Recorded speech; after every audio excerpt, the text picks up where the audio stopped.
lived in a beautiful country house with a barn that was nestled in 5 acres. It was perfect for prayer walking. It was totally surrounded by woods, and there was a center space where there was a pathway that I would do my prayer walking. It was my way of talking to God. I loved it because I could talk out loud. But I had very little time to do that until the last semester of my 7th year of teaching language arts. I had a heart attack. That summer, I spent 3 months in cardio rehab, and my summer was swallowed up. Now, I had all the time in the world.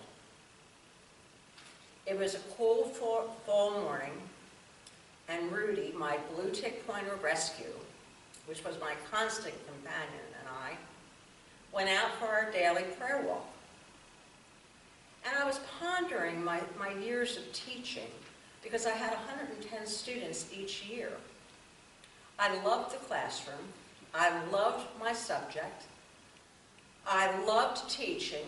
I loved the discussions of the short story especially.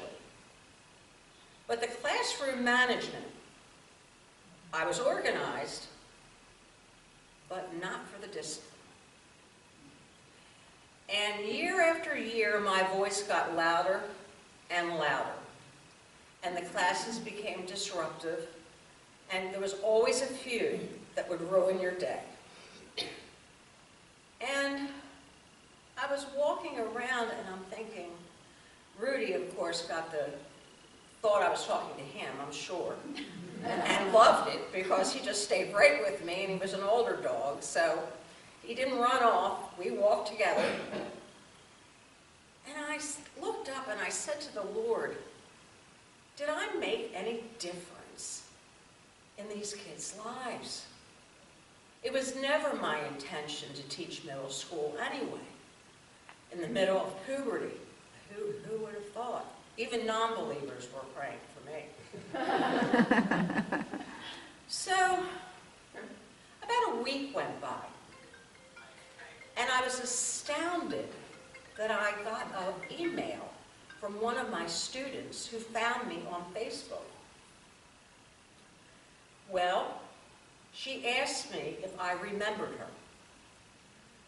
And I said, of course, of course. I started to write back to her. I remember you, Rebecca. Let me tell you about Rebecca. Rebecca had anxiety attacks.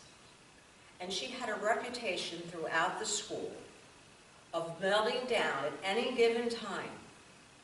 And inevitably, the social service worker would come and get her and try to bring her back to the office. And of course, they'd call her mother, and her mother would come up, and she was taken home.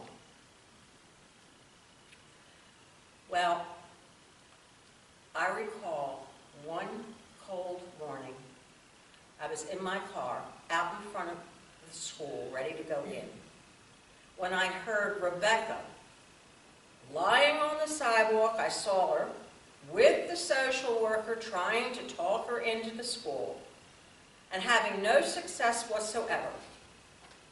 And she was screaming and yelling, and he was screaming and yelling as well, and said, just raised his hands and said, okay, if you are going to make this decision not to come into the school, then you are going to stay out here because I'm done. My heart is pounding in my car, and I'm thinking to myself, I have to pass her by to go into the school. And what was I going to do? I didn't have a clue. So I got out of my car, and I walked over to her, and I got down on my knees, and that cement was cold. It was cold. I said, Rebecca, I said, we just can't stay out here, sweetheart. I said, let me take you to your homeroom. Oh, she was crying, carrying on. I said, we're going to freeze to death. We'll both freeze to death.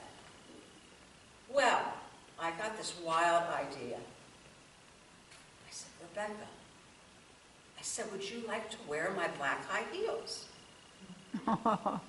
She stopped crying, and her face lightened up.